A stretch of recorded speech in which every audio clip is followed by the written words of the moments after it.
Good morning, guys. Hey, Scott with Heritage Farms, Texas. Well, we're back at it. It's gonna be a hot, steamy day in North Texas. Today, I think they're saying it's gonna be somewhere around 100.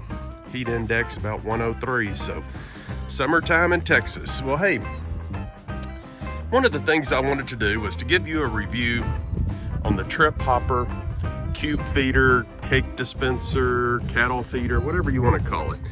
I just call it the Trip Hopper. So we've had this thing about 1.5 years, and I thought I'd give you a little review how it's working.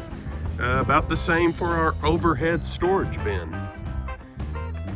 This has been a game changer, guys. The ability to buy feed in bulk, get a commodity price for it where you don't have to pay a premium is outstanding.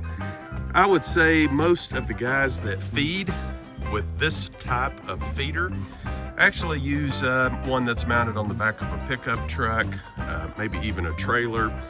I bet you there's very few people that are actually using it on a 3-point hitch on a tractor. This is my New Holland 5060. Been a pretty good tractor so far. But what we do during feeding season, we put down a bale of hay on the front, and we put down a commodity mix, but some people feed cubes out of it on the back. So makes for a very versatile feeding machine. The other thing is, you can see we came in here and we use a quick hitch with a hay spike, and the hay spike, just to let you guys know how we did this, we actually welded on some tubing into the bottom of the Trip Hopper, put some angled flares on there so that when you back up with the hay spike, it helps guide it in.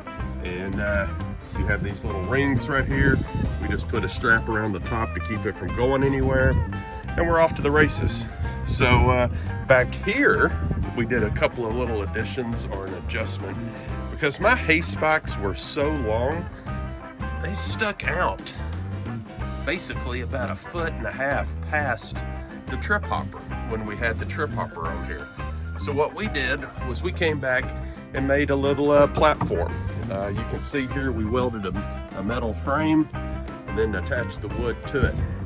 What that allowed us to do is we just took some empty mineral buckets, screwed those down, and now we got a place to carry, like if we want to take buckets of feed, if we want to carry mineral, even if you just want to pick up some trash out in the field or something, or if you want to carry some fence supplies or tools, you got a place to do it.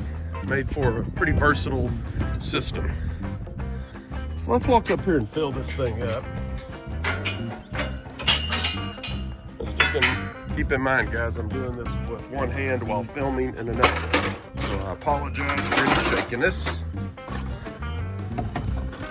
But this is what the Trip Hopper looks like on the inside. And this thing has a conveyor belt system that drives it. You can see we're feeding kind of a commodity mix. So let's go over here and turn this thing on. Kind of tough as a one-man operation. You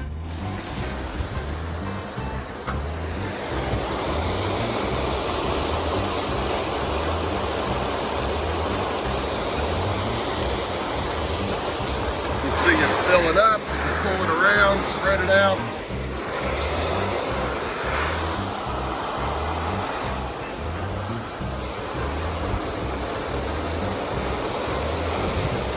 That's probably enough for today's exercise. Come over here, close it, bear with me.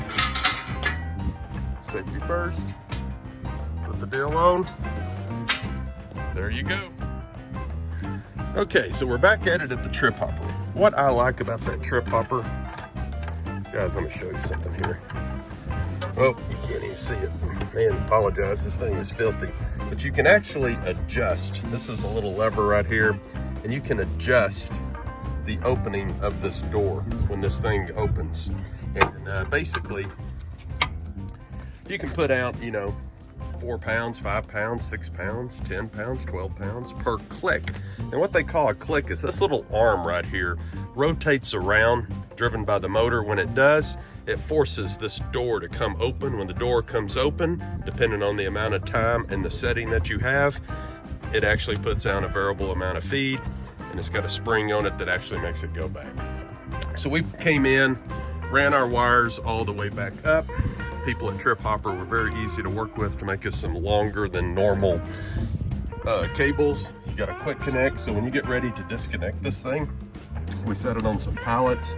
You literally unconnect this, take your hose, wrap it back up, take your wire, wrap it back up there, come back here.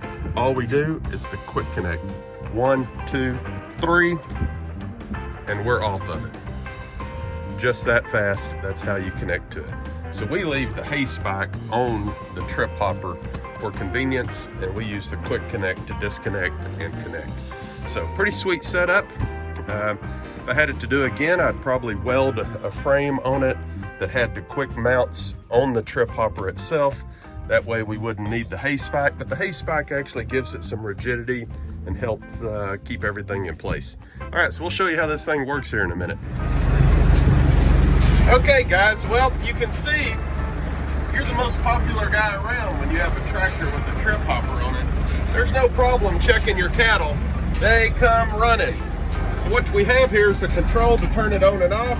After 1 year, I can tell you the counter quit working, so now you just have to remember you can actually see it in action. Yeah, we're wasting a little bit of feed putting it on the ground like this, but you know what? You come back, it looks like there was a lawnmower where I put the feed out. These guys just follow it, they lick it, they eat it. Pick out the baby calves, man. It's been a good year so far for Heritage Farms. But this is how the trip hopper works. So I spread them out like that. Bear with me. Apologize, it's really rough. Hogs in North Texas have done a lot of damage, man. Lots of damage. But anyway, this is what it looks like. So you come back, the cattle are spread out. It's easy to get a count on them. You can look at them, check their body condition. Look at those little baby calves getting in there and getting with the program. I like it. I like it a lot. So, needless to say, there's the big bull. So, it goes without saying. When it comes to convenience, it's really nice. The other thing that I like about it is I know how much feed I'm putting out because we've actually taken a 5-gallon bucket and measured the clips or the clicks. And once again, it's just convenient and it works for my operation. May not be for everyone. One improvement or recommendation I would make if you have the means to make it happen is it would be really great to have some lifetime feed bunkers made out of metal pipe. Then you can come through there. There's an attachment you can put on here that's actually a chute, and you could fill a feed trough, and then you wouldn't waste anything. Problem with that is, boy, the cows, especially this many, they get bunched up and start pushing on one another, and creates a little tension, if you will. But hey, I'm tickled to death. Hey, well, this is one group I've got done today. I got 2 more to do, so hope you guys have a great day. Glory be to God. If you're not a member of our channel, please subscribe, leave a comment, tell us what you think. But hey guys, I'm a fan of the trip hopper. I know there's a lot of different brands, but this one works for me. Do your own research, but call the guys at Trip Hopper Range Feeder, 940-342-2005. Hey guys, if you're watching, send me a hat. Hey, talk to you soon. Thanks guys.